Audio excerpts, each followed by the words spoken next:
Today we're going to talk about a condition that affects millions of people around the world. That condition is diabetes.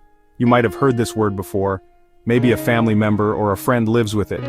At its core, diabetes is a condition related to how your body uses food for energy. Much of it gets broken down into a simple sugar called glucose. This glucose travels through your blood to all the parts of your body. It is the main source of fuel for your cells, powering everything from your brain thinking to your muscles moving. For your body to work correctly, the amount of glucose in your blood needs to be just right. When this system breaks down, over time it can damage eyes, kidneys, nerves, and even the heart. To truly grasp what happens in diabetes, we must first talk about insulin. Insulin is a hormone. Insulin is made in a special organ called the pancreas. When you eat, the glucose from your food enters your blood and the pancreas senses this rise. Think of insulin as a key. Your body's cells have locks on their doors. When insulin attaches, it signals the door to open so glucose can enter the cell. This keeps blood sugar in a safe range. When it works, you feel energized and healthy. When the system is disrupted, either the pancreas doesn't make insulin or the cells don't respond to it. Everything we cover about diabetes comes back to this master key called insulin. Now let's focus on the first major type of diabetes. This type is much less common than type 2. It often develops in children and young adults but can appear at any age. The core problem: the body cannot make insulin. Not because the pancreas is faulty, but because the immune system attacks it. Important distinction: the person did nothing to cause this. Symptoms include very thirsty, needing to urinate a lot, losing weight, and extreme tiredness. Because the body can't make insulin, it must come from outside. Insulin every day to live. Let's take a closer step-by-step look at how this autoimmune attack unfolds. Scientists believe many people are born with genes that raise susceptibility, but genes alone usually aren't enough. Something in the environment, maybe a virus, pulls the trigger. The immune system wakes up and begins a misguided mission. Antibodies and T cells target beta cells. Autoantibodies mark them for destruction. This is a slow, silent war that can take months or years. Symptoms appear after most beta cells are gone. That's why onset can seem sudden. 1 week fine, the next very ill. Type 1 cannot be prevented by diet or exercise. It is autoimmune, not caused by sugar or inactivity. Now we turn to the most common form of diabetes, type 2. This type accounts for about 90 to 95% of cases. Unlike type 1, the pancreas often works very hard, producing extra insulin at first.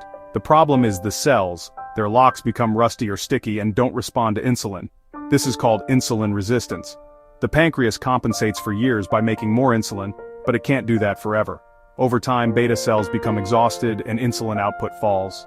When insulin production no longer overcomes resistance, glucose builds up and type 2 is diagnosed.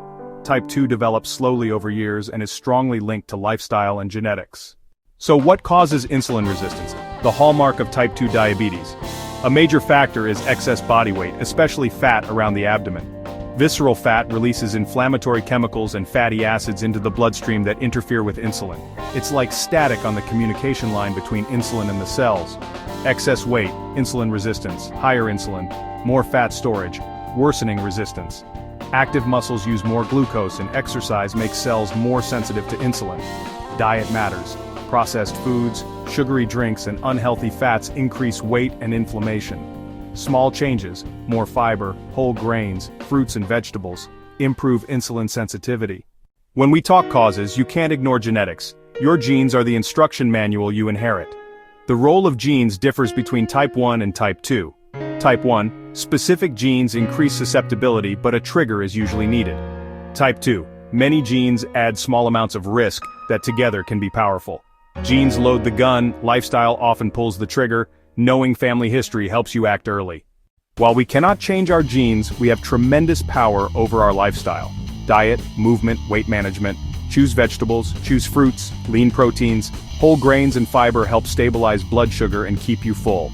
Limit sugary drinks, processed snacks, and refined white flour. Regular activity is like medicine. You don't need to be a marathoner. Aim for about 30 minutes of moderate activity most days. Find activities you enjoy. Dancing, gardening, swimming, cycling. Even modest weight loss, 5–7% of body weight, can dramatically reduce risk. Small daily habits add up: healthy food, movement, tracking progress. We've journeyed through the complex world of diabetes, breaking it down into its parts. Type 1 is autoimmune. The body destroys insulin-producing cells and daily insulin is required. Type 2 starts with insulin resistance.